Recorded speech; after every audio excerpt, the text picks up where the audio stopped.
सर्दियों के अंदर बरादा, लिटर जिसे हम बेडिंग मटीरियल भी बोलते हैं, जो कि ब्रॉयलर के नीचे बिछाया जाता है ताकि उसको डायरेक्ट फर्श से सर्दी ना लगे और जितनी भी वो फीसिस कर रहा है, बिठे कर रहा है वो, और जो पानी फेंक रहा है उसके ऊपर, चाहे वो ड्रॉपिंग के ज़रिए आ रहा है चाहे वो पेंटिंग के ज़रिए आ रहा है, उसको एब्जॉर्ब कर लें।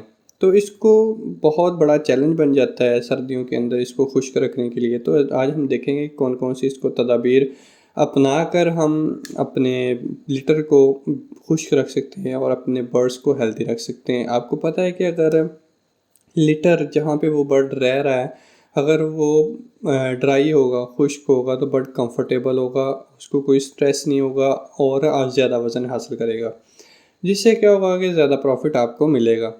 तो सबसे पहले तो आपने मैनेज करना है वेट लीटर को।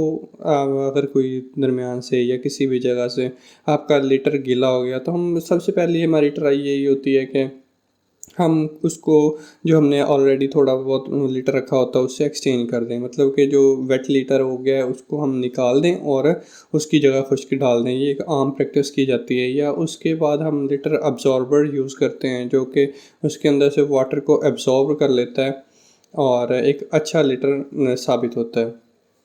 तो ये क्या करता है कि लीटर का असल में मकसद ये होता है कि पूरे हाउस के अंदर, पूरे शेड के अंदर टेम्परेचर को यूनिफॉर्म रखना है। ठीक है, बर्ड्स को अपने कंफर्टेबल रखना है। तो ये बहुत अच्छा होता है, क्योंकि जैसे अब अगर हम बात करेंगे सर्दियों की, तो यहाँ पे पेंटिंग कर रहे होते हैं, जब वो सांस ले रहे होते हैं तो उसमें से जो हवा मॉइस्चर है वो निकल रहा होता है। उसके अलावा जैसे फीसिस, अगर ड्रॉपिंग्स आ रही हैं, उनके ज़रिए भी पानी निकल रहा होता है, और जो वाटर लीकेज होता है उसके ज़रिए भी निकल रहा होता है। और ह्यूमिडिटी भी आपको पता है कि इसमें अच्छा किरदार अदा करती है लीटर को गीला करने में।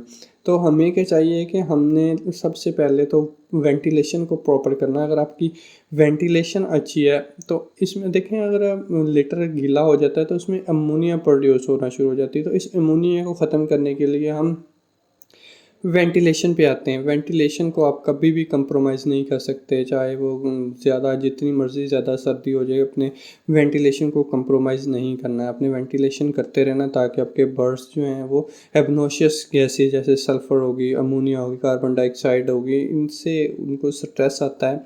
स्ट्रेस आने से वो बीमार होना शुरू हो जाते हैं और अल्टीमेटली उनकी ग्रोथ रुक जाती है। तो आपने फ्रेश एयर को सर्कुलेट करना आपके हाउस के अंदर, और इसके लिए आप यूज़ करते हैं जी, आप कह सकते हैं कि वेंट यूज़ करते हैं। और पैड यूज़ नहीं करना है किसी भी सूरत के अंदर, क्योंकि आपको पता है कि डायरेक्ट आपने वेंटिलेशन नहीं करनी। डायरेक्ट वेंटिलेशन का मतलब ये है कि डायरेक्ट आपने ठंडी हवा बर्ड्स को नहीं देनी है। अब जैसे वेंट भी अगर ओपन करने, तो उसका जो एंगल होता है वो ऊपर को रखते हैं, ताकि जो गर्म हवा नीचे से उठ रही है और बाहर से जो हवा आ रही है वो दोनों मिक्स होके टेम्परेचर को मैनेज कर लें। और टेम्परेचर को मैनेज कर लेंगी तो उससे जो ज़्यादा ठंडी होने की बजाय कम जो है ना, वो ठंडी होके बर्ड तक पहुंचेगी। तो आपने जो लीटर हो जाता, उसके बाद आपने मैनेज करना है लीटर को, कि लीटर जो है वो आपने गीला नहीं होने देना। जहाँ से गीला हो वो फ़ौरन से रिमूव कर दें। उसके अलावा आपने वाटर इनटेक को बहुत अहमियत देनी है, कि जो अब देखें कि जो वाटर इनटेक है वो कम हो जाता है सर्दियों के अंदर। वाटर इनटेक कम हो जाता है, जिससे उसको फीड इनटेक ज़्यादा हो जाता है, क्योंकि उसको एनर्जी चाहिए होती है बॉडी का टेम्परेचर पूरा करने के लिए। जब उसकी बॉडी का टेम्परेचर ही पूरा नहीं होता तो वो ज़्यादा खाता है। अब ज़्यादा खाता है तो अल्टीमेटली उसको ज़्यादा प्यास लगेगी। तो आपने क्या करना है कि जो फीडर रखने हैं वो मैक्सिमाइज़ कर देने हैं। और जब वो परिंदा फीड खाएगा तो ज़्यादा पानी पिएगा, ज़्यादा पानी पिएगा तो उसमें से लीकेज के चांसेस ज़्यादा होते हैं, कि ज़्यादा पानी नीचे गिरेगा, जिससे लिटर गीला होगा। तो आपने ये चेक करना है कि कोई पाइपलाइन है जो आपके जो आपके बर्ड्स के पानी प्रोवाइड कर रही है वो अच्छे से साफ़ है। ठीक है, अच्छे से साफ़ अगर नहीं है तो उसको अपने अच्छे से साफ़ करना है। अगर लीकेज हो रही है तो उसको लीकेज को कम करना है और सैनिटाइज़ करना, ताकि वहाँ से कोई भी किसी किस्म का कोई भी जो जरासीम है वो एंटर ना हो गए। जैसे कि एनसी वेट WT के नाम से सैनिटाइज़र आता है, इसको हम पाइपलाइन में इस्तेमाल करते हैं। सारी की सारी जो लाइन्स हैं उसके अंदर फ्लशर के तौर पर इस्तेमाल करते हैं, कहीं भी ब्लॉकेज नहीं होनी चाहिए, क्योंकि आप फीड इनटेक बहुत ज़्यादा हो चुका होता है। अगर पानी की ब्लॉकेज हो जाए तो पानी की ज़रूरत ज़्यादा होती है बर्ड को, क्योंकि जितने भी रिएक्शन हो रहे होते हैं उसकी बॉडी के अंदर वो पानी के ज़रिए हो रहे होते हैं। अगर ऐसी चीज़ें का ख़्याल हम नहीं रखेंगे तो फिर उनकी जो इम्यूनिटी है या स्ट्रेस है वो ख़त्म उनके ऊपर आना शुरू हो जाता है, और इन स्ट्रेस से बर्ड जो है वो बीमारियों की तरफ चला जाता है। बीमारियों से फिर वो अल्टीमेटली जो है वो डेथ की तरफ चला जाता है, और आपका जो आप कह सकते हैं कि वज़न है वो कम होगा, और आपको वो जो मुनाफा जो आना है वो भी नहीं आएगा।